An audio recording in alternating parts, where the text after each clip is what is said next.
Sebuah laporan eksklusif kembali datang dari garis depan, kali ini menyoroti kerja pasukan tanker Rusia dalam menggagalkan upaya penyerangan oleh kelompok penyerang Ukraina.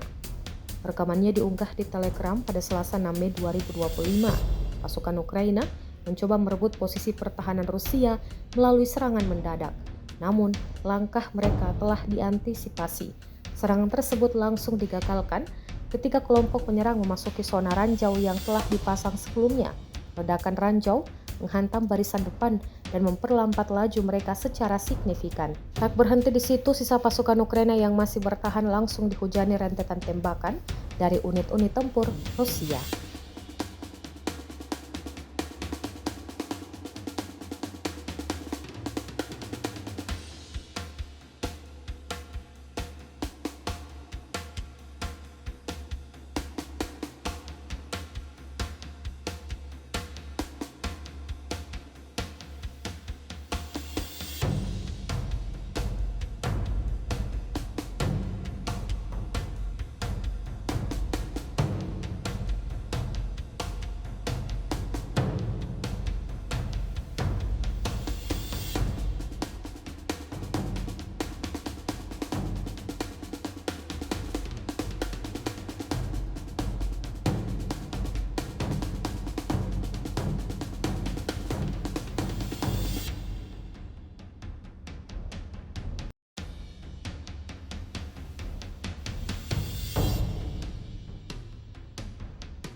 Download Tribun X sekarang, menghadirkan lokal menjadi Indonesia.